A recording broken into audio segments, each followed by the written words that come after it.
আবেগের সাইক্লোনে ২ ফোঁটা জল গড়িয়ে পড়ল হেমলতার চোখ বেয়ে। কিছুতেই আটকে রাখতে পারলেন না। এই কালো রঙের জন্য ছোট থেকে সমাজের তুচ্ছ তাচ্ছিল্য পেয়ে এসেছেন। লুকিয়ে যে কত কেঁদেছেন, কত করে চেয়েছেন কেউ তাকে একটু সুন্দর বলুক, কিন্তু সেই কপাল কখনোই হয়নি। আর আজ এই বয়সে এসে শুনলেন তিনি কুৎসিত নন, তার মাঝেও সৌন্দর্য আছে। জন্মদাত্রী মা গায়ের কালো রঙের জন্য গরম চামচ দিয়ে ঘাড়ে পোড়া দাগ বসিয়ে দিয়েছিলেন। আর আজ গর্ভের সন্তান সেই অনুচিত কাজের জবাব দিল।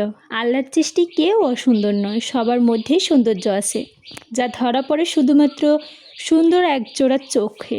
পদ্মজার সুন্দর চোখে। নিঃশ্রুতি রাত, চারদিকে ঝিঝি পোকার ডাক। হুট করে হেমলতার ঘুম ভেঙে গেল। ষষ্ঠ ইন্দ্রিয় ইঙ্গিতে জানান দিচ্ছে ষড়যন্ত্রের। লাহারি ঘরের ডান পাশে ২ জোড়া পায়ের আওয়াজ। হেমলতার বুক কেঁপে উঠল। দ্রুত উঠে বসলেন তিনি। ২ চৌকির মাঝে পর্দা সরিয়ে দিয়ে পদ্মজার অবস্থান। পদ্মজাকে ঘুমাতে দেখে স্বস্তি পেলেন। ছাড়লেন আটকে যাওয়া নিঃশ্বাস। পায়ের আওয়াজ খুব কাছে শোনা যাচ্ছে। হেমলতার ডান পাশে তাকালেন। ঘাড় অন্ধকার ছাড়া কিছুই দেখা যাচ্ছে না, তবুও তিনি তাকিয়ে আছেন। দৃষ্টি মনে হচ্ছে টিনের ওপার থেকে অদৃশ্য গোপনে শত্রুকে তিনি স্পষ্ট দেখতে পাচ্ছেন। কে ওখানে? হেমলতার ঝাঁঝালো কণ্ঠের পায়ের আওয়াজ থেমে গেল। কয়েক সেকেন্ড পর ছুটে পালালো ২ জোড়া পা। ভোর, বাইরে গুড়ি গুড়ি বৃষ্টি পড়ছে, সেই সঙ্গে সুন্দর ঠান্ডা একটা হাওয়াও বইছে। বৃষ্টি পড়ার কারণে আকাশ মেঘলা, চারপাশটা একটু অন্ধকারাচ্ছন্ন। হালকা আলোতেই মেঝেতে শীতল পাটি বিছিয়ে ৩ বোন পড়ছে। ঝমঝম করে বৃষ্টি হয়েছে রাতভর। বর্ষা স্নানে প্রকৃতির চিহ্ন। এখন এমন সকালে কেউ কেউ ঘুমাতে চায়, আর কেউ কেউ বা বই পড়তে পছন্দ করে, অথবা পছন্দের অন্য যে কোনো কাজ করতে পছন্দ করে। পূর্ণার ঘুমাতে ইচ্ছা করছে, পড়া একদমই সহ্য হচ্ছে না। পদ্মজাকে বলল, আর কতক্ষণ ঘুমাতে চায় আপা? পদ্মজা নিচু গলায় বলল, এইটুকু শেষ করে ঘুমিয়ে পড়িস। আম্মা তো আরও পড়তে বলল। কিছু হবে না, এই যে আঙ্গুল দিয়ে দেখিয়ে বলল, এইটুকু পড় ভালো করে, তাইলেই আম্মা ছুটি দিবে। পূর্ণার মনের বিরুদ্ধে গিয়ে পড়া শেষ করলো। হেমলতার প্রথমে ছুটি দিতে না চাইলেও পদ্মজার অনুরোধে ছেড়ে দিলেন। ছুটি পেয়ে দৌড়ে গিয়ে বিছানায় গা এলিয়ে দিল পূর্ণা। সঙ্গে সঙ্গে তলিয়ে গেল গভীর ঘুমে। কিছুক্ষণ পর বৃষ্টি থেমে রোদ উঠল। স্কুলের জন্য তৈরি হয়ে পূর্ণাকে অনেক ডাকলো পদ্মজা, সাড়া পেল না। এদিকে স্কুলে যাওয়ার সময় হয়েছে। হেমলতা বাইরে থেকে উকি দিয়ে প্রশ্ন করল, পূর্ণা ঘুমে? জি আম্মা। সে জানে না স্কুল আছে? তবুও কোন আক্কেলে ঘুমালো? মায়ের রাগে ফলাফল ভেবে পদ্মজার শঙ্কিত। আজ পূর্ণার নির্ঘাত মার খাবে। সে হেমলতাকে আশ্বস্ত করে বলল, তুমি যাও আম্মা, পূর্ণা কিছুক্ষণের মধ্যে তৈরি হয়ে যাবে। হেমলতা জানেন পূর্ণা এত সহজে ঘুম থেকে উঠবে না, প্রায়ই এমন হয়। যতই আদর করে ডাকা হোক না কেন, বৃষ্টিমাখা সকালে তার ঘুম ভাঙানো যুদ্ধের সমান। পাশের কঞ্চিকে পূর্ণা ভীষণ ভয় পায়, অথচ কঞ্চির বাড়ি না খাওয়া অবধি ঘুম থেকে কিছুতেই ছাড়ে না। এজন্য ভূত তাড়ানো। সে বোনকে ডেকে বলল, পূর্ণা সাবধানে হাট, পড়ে যাবি তো। তার সাবধানী বাণী শেষ হতে না হতেই ধপাস করে কাদামাটিতে পড়ে গেল পূর্ণা। আটকে উঠল পদ্মজা। পূর্ণার পা নিমিষে ব্যথায় টনটন করে ওঠে। পদ্মজা ২ হাতে আঁকড়ে তোলার চেষ্টা করে। পূর্ণা কিছুতেই উঠতে পারছে না, পা যেন ব্যথায় অবশ হয়ে গেল। কাঁদো কাঁদো হয়ে পদ্মজাকে বলল, আপা, পা ভেঙে গেল মনে হয়। ইস, এত ব্যথা করছে, মচকেছে বোধ হয়, ঠিক হয়ে যাবে, ওঠার চেষ্টা কর। আমার গলা ধরে ওঠ। গ্রামের পথ গুড়ি গুড়ি, বৃষ্টি হচ্ছে বলে কেউ রাস্তায় নেই। গৃহস্থরা ভাত ঘুম দিয়েছে। সাবধানে বিলে থই থই জল, তার পাশে ক্ষেত, ডানে বাঁয়ে কাদামাটির পথ, পেছনে ঝোপঝাড়। পদ্মজার সাহায্য করার মতো আশেপাশে কেউ দেখতে পেল না। এদিকে পা সোজা করার শক্তি পাচ্ছে না পূর্ণা। প্রচণ্ড ব্যথা, ঠোঁট কামড়ে কাঁদছে সে। পদ্মজা না পারছে পূর্ণাকে তুলতে, না পারছে পূর্ণার কান্নাটা সহ্য করতে। সে মনে মনে আল্লাহর কাছে সাহায্য প্রার্থনা করে, আল্লাহ কিছু করো, সাহায্য করো। একটু পর পূর্ণাকে বলল, বোন আমার, একটু ওঠার চেষ্টা করো।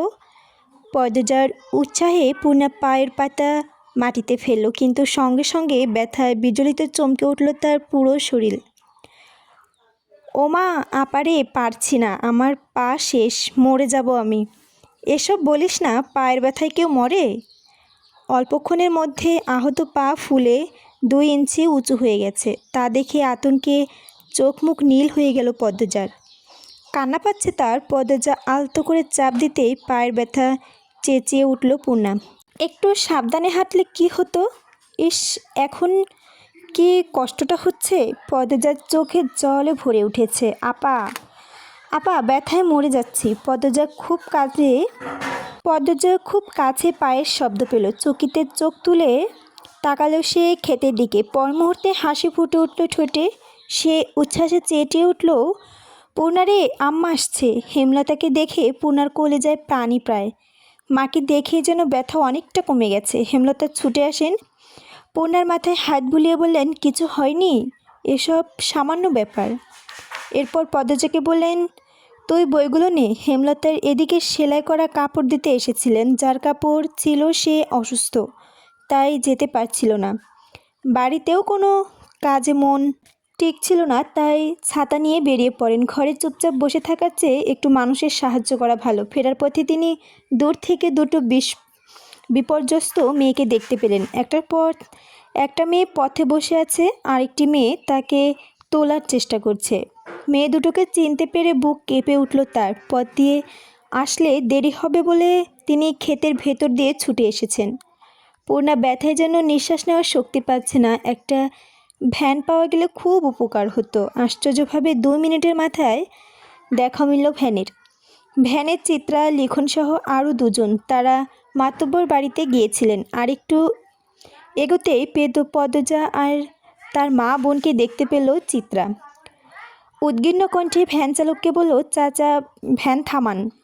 চিত্রার দৃষ্টি অনুসরণ করে লিখনের নজর ব্যাপারটা আসতে এসে তাড়াহুড়ো করে ভ্যান থেকে নেমে আসে। চিত্রাও বসে নেই, চোখ মুখে ভয় নিয়ে জানতে চাইল, কি হয়েছে পূর্ণার, কি হয়েছে? পদ্মজা বলল, কাদায় পা পড়ে মুচকে গেছে। হেমলতা, চিত্রা, পদ্মজা এবং পূর্ণাকে ভ্যানে তুলে দিয়ে লিখন সাবাকি 2 জন সহকর্মী ভ্যান ছেড়ে দিল। তারা মোড়ল বাড়িতে হেঁটেই ফিরবে। অনেকটা কমেছে পা ব্যথা। 2টো বালিশের ওপর পা রাখা হয়েছে। পা ব্রেস নেই বলে ব্রেসের মতো কাপড় বেঁধে দিয়েছেন হেমলতা। যে ব্যথা পেয়েছে তাতে কয়দিন স্বাভাবিকভাবে হাঁটতে পারবে না। হেমলতা মেয়েকে খাইতে দিতে দিতে বললেন, এবার খুশি? স্কুলে যেতে হবে না, কাজও করতে হবে না, সকালে উঠে পড়তে বসতেও হবে না। পূর্ণার রাজ্যের দুঃখ নিয়ে বলল, সবই ঠিক আছে, কিন্তু এখন টিভি দেখতে যাব কিভাবে? সাড়া না পেয়ে পূর্ণা বুঝতে পারল সে মুখ ফসকে ভুল জায়গায় ভুল কথা বলে ফেলেছে।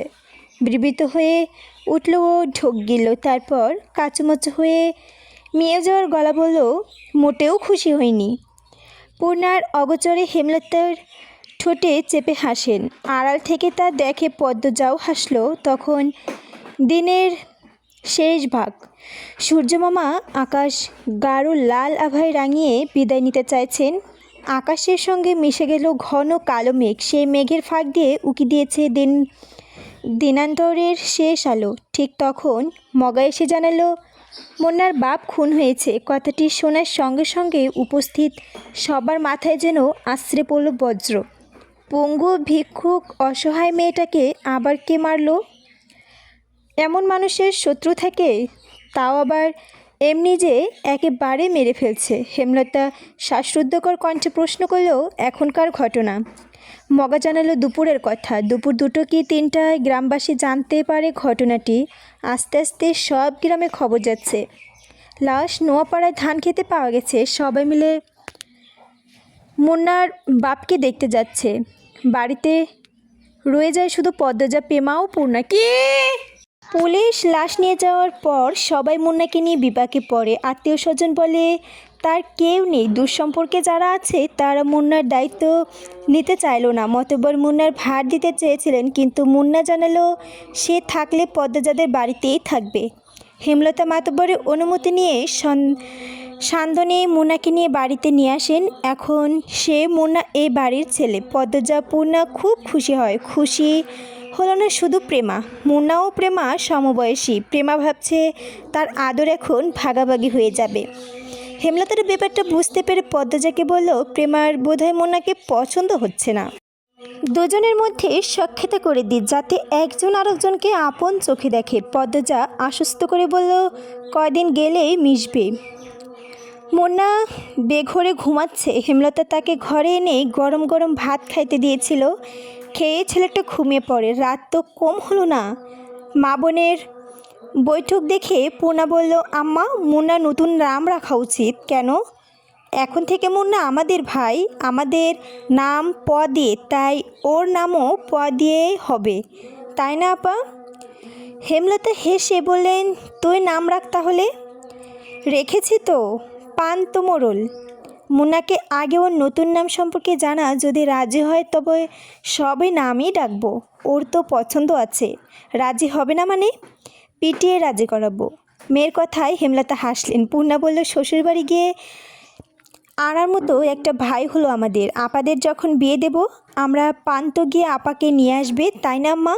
অসুস্থ হলে খুব কথা বলে পূর্ণা, মুখ বন্ধ রাখতেই পারে না। অনেক বছর আগের ঘটনা। কয়েক বছর পর কি হবে তা নিয়ে অনবরত কথা বলতে থাকে। গহীন অন্ধকার। আজ বোধ হয় অমাবস্যা। হেমলতা কালো চাদরের আবরণে খাপটি মেরে বারান্দায় বসে আছেন। হাতে কাছে ছুরি লাঠি। গত 3 দিন ধরে ঘরের পাশে আওয়াজ শোনা যাচ্ছে। তখন ঘরে মোর্শেদ ছিলেন। আর যাই হোক, পুরুষ তো, তাই সাহসও ছিল বুকে। আজ মোর্শেদ নেই। মুন্নাকে দত্তক দিয়ে বাড়িতে আনার তিনি ঝগড়া করে বাড়ি ছেড়েছেন। কবে ফিরবেন ঠিক নেই। আজ কিছুতেই ঘুমানো যাবে না। হাতে নাতে সন্দেহকারীকে ধরে এই বিপদ থেকে মুক্ত হতে হবে। কিন্তু অনেকক্ষণ হলো কেউ আসছে না। চোখ বুজে আসছে হেমলতার। সারা দিন অনেক খাটুনি গেল।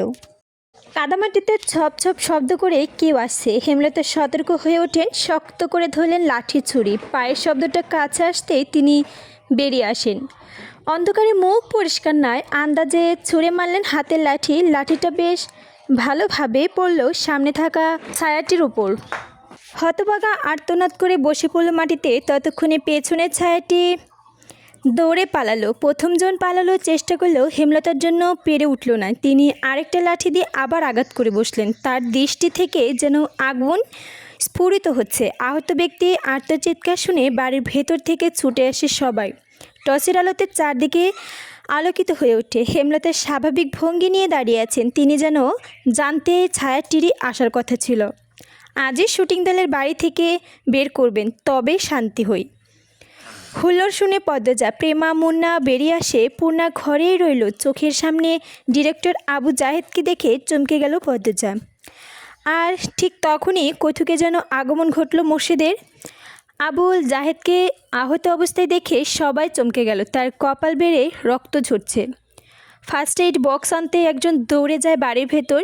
লিখন কিছু সময়ের জন্য থমকালো। আবু জাহেলের ক্ষতটা ব্যান্ডেজ করার পর তাকে একটা চেয়ারে বসতে দেওয়া হলো। হেমলতা এক হাতে লাঠিতে ভর দিয়ে স্বাভাবিক ভঙ্গিতে দাঁড়িয়ে আছেন। লিখন বিস্ময়ে প্রশ্ন করলেন, কি হয়েছিল? আপনি ওনাকে আঘাত করেছিলেন কেন? হেমলতা স্বাভাবিক কণ্ঠে বললেন, এই অসভ্য লোক আজ 4 দিন ধরে আমাদের মাঝরাতে এখানে ঘুরঘুর করে। তার উদ্দেশ্য খারাপ। লিখন চোখের কোণ দিয়ে পদ্মজাকে দেখে আবুল জাহেদকে প্রশ্ন করল, উনি যা বলছেন সত্যি? আবুল জাহেদ গমগম করে উঠল, এখানে আমি আজই প্রথম এসেছি। ঘুম আসছিল না, তাই হাঁটতে হাঁটতে চলে এসেছি। বলা নেই কওয়া নেই হুট করে উনি আক্রমণ করে বসলেন। কি ব্যথা! কপালে হাত রাখল সে। হেমলতা প্রতিবাদ করে দৃঢ় স্বরে, ভুলেও মিথ্যা বলবেন না। আবু জাহেদ কিছুতেই তার উদ্দেশ্য স্বীকার করল না। তর্কে তর্কে ভোরের আলো ফুটল। হেমলতা কঠিন করে জানিয়েছে আজই এই বাড়ি ছাড়তে হবে। হেমলতার সিদ্ধান্ত শুনে দলটির মধ্যে আতঙ্ক ছড়িয়ে পড়ে। তীরে এসে নৌকা ডুববে নাকি? সিনেমার শেষ অংশটুকু এখানে বাকি। শর্ত অনুযায়ী আরও 10 দিন সময় আছে। দলের একজন বয়স্ক অভিনেতা এই সিদ্ধান্তে প্রতিবাদ করলে হেমলতা জবাব দিলেন, আমার 3টা মেয়ে নিরাপত্তা দিতে পারবেন? একটা পুরুষ মানুষ রাতের আধারে যুবতী মেয়েদের ঘরের পাশ দিয়ে ঘুরঘুর কেন করবে? কিসের ভিত্তিতে? কাউকে কথা বলার সুযোগ না দিয়ে সবাইকে এড়িয়ে লাহারি ঘরে চলে গেলেন হেমলতা। এসে সঙ্গে তর্ক করে শুধু সময় নষ্ট হবে। আবুল জাহেদকে থুতো চাহিনি তার নজরে এসেছে বারংবার। প্রথম রাতে পায়ের আওয়াজ শুনে চিনতে পারেননি। পরদিন সন্দেহের তালিকায় থাকা 4-5 জনকে অনুসরণ করে তিনি নিশ্চিত হন রাতে যে লাহারি ঘরের পাশে হেঁটেছিল, ধানঘরের পাশে পলিথিনে কাগজ দিয়ে ঢাকা তুষের স্তূপ রাখা আছে। অসাবধানতায় আবু জাহেদ কাদামাখা জুতা তুষের স্তূপে পা রাখা যায়, তাই তুষ লেগে যায় জুতায়। হেমলতা বাড়ির বারান্দায় সে জুতা জোড়া দেখতে পান। তুষ বাড়ির আর কোথাও নেই, তাই ব্যস্ত হয়ে তুষের স্তূপের কাছে দেখেন এক জোড়া জুতার ছাপ। সেই জুতা যখন আবু জাহেদ পরল তখন পুরোপুরিভাবে নিশ্চিত হলেন শেয়ালটা আসলে কে। সে বোনকে ডেকে বলল, পূর্ণা সাবধানে হাত, পড়ে যাবি তো। তার সাবধানী বাণী শেষ হতে না হতেই ধপাস করে কাদামাটিতে পড়ে গেল পূর্ণা। আঁতকে উঠল পদ্মজা। পূর্ণার পা নিমিষে ব্যথায় টনটন করে ওঠে। পদ্মজা 2 হাতে আঁকড়ে তোলার চেষ্টা করে। পূর্ণা কিছুতেই উঠতে পারছে না, পা যেন ব্যথায় অবশ হয়ে গেল। কাঁদো কাঁদো হয়ে পদ্মজাকে বলল, আপা, পা ভেঙে গেল মনে হয়। ইস, এত ব্যথা করছে। মচকেছে বোধ হয়, ঠিক হয়ে যাবে। ওঠার চেষ্টা কর, আমার গলা ধরে ওঠ। গ্রামের পথ গুড়ি গুড়ি বৃষ্টি হচ্ছে বলে কেউ রাস্তায় নেই। গৃহস্থরা ভাত ঘুম দিয়েছে। সাবধানে বিলে থই থই জল, তার পাশে ক্ষেত, ডানে বাঁয়ে কাদামাটির পথ, পেছনে ঝোপঝাড়। পদ্মজার সাহায্য করার মতো আশেপাশে কেউ দেখতে পেল না। এদিকে পা সোজা করার শক্তি পাচ্ছে না পূর্ণা। প্রচণ্ড ব্যথা, ঠোঁট কামড়ে কাঁদছে সে। পদ্মজা না পারছে পূর্ণাকে তুলতে, না পারছে পূর্ণার কান্নাটা সহ্য করতে। সে মনে মনে আল্লাহর কাছে সাহায্য প্রার্থনা করে, আল্লাহ কিছু করো, সাহায্য করো। একটু পর পূর্ণাকে বলল, বোন আমার, একটু ওঠার চেষ্টা করো। পদ্মজার উৎসাহে পূর্ণা পায়ের পাতা মাটিতে ফেলল, কিন্তু সঙ্গে সঙ্গে ব্যথায় বিজলিতে চমকে উঠল তার পুরো শরীর।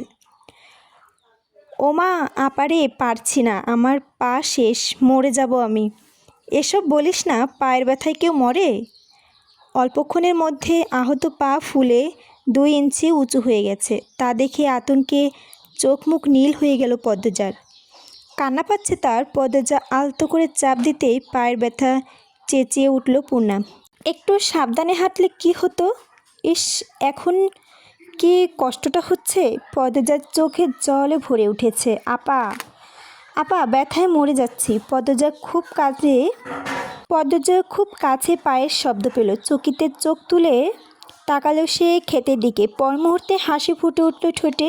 সে উচ্ছ্বাসে চেঁটিয়ে উঠল, পূর্ণারে, আম্মা আসছে। হেমলতাকে দেখে পূর্ণার কলিজায় প্রাণী প্রায়। মাকে দেখে যেন ব্যথা অনেকটা কমে গেছে। হেমলতা ছুটে আসেন, পূর্ণার মাথায় হাত বুলিয়ে বললেন, কিছু হয়নি, এসব সামান্য ব্যাপার। এরপর পদ্মজাকে বললেন, তুই বইগুলো নে। হেমলতার এদিকে সেলাই করা কাপড় দিতে এসেছিলেন। যার কাপড় ছিল সে অসুস্থ, তাই যেতে পারছিল না। বাড়িতেও কোনো কাজে মন টিকছিল না, তাই ছাতা নিয়ে বেরিয়ে পড়েন। ঘরে চুপচাপ বসে থাকার চেয়ে একটু মানুষের সাহায্য করা ভালো। ফেরার পথে তিনি দূর থেকে 2টো বিপর্যস্ত মেয়েকে দেখতে পেলেন। একটার পর একটা মেয়ে পথে বসে আছে, আরেকটি মেয়ে তাকে তোলার চেষ্টা করছে। মেয়ে দুটোকে চিনতে পেরে বুক কেঁপে উঠল তার। পথ দিয়ে আসলে দেরি হবে বলে তিনি ক্ষেতের ভেতর দিয়ে ছুটে এসেছেন। পূর্ণা ব্যথায় যেন নিঃশ্বাস নেওয়ার শক্তি পাচ্ছে না। একটা ভ্যান পাওয়া গেলে খুব উপকার হতো। আশ্চর্যভাবে 2 মিনিটের মাথায় দেখা মিলল ভ্যানের চিত্রা, লিখনসহ আরও 2 জন। তারা মাতব্বর বাড়িতে গিয়েছিলেন। আর একটু এগোতেই পদ্মজা আর তার মা বোনকে দেখতে পেল চিত্রা। উদ্গীর্ণ কণ্ঠে ভ্যান চালককে বলল, চাচা, ভ্যান থামান। চিত্রার দৃষ্টি অনুসরণ করে লিখনের নজর ব্যাপারটা আসতে এসে তাড়াহুড়ো করে ভ্যান থেকে নেমে আসে। চিত্রাও বসে নেই, চোখ মুখে ভয় নিয়ে জানতে চাইল, কি হয়েছে পূর্ণার, কি হয়েছে? পদ্মজা বলল, কাদায় পা পড়ে মুচকে গেছে। হেমলতা, চিত্রা, পদ্মজা এবং পূর্ণাকে ভ্যানে তুলে দিয়ে লিখন সাবাকি 2 জন সহকর্মী ভ্যান ছেড়ে দিল। তারা মোড়ল বাড়িতে হেঁটে ফিরবে।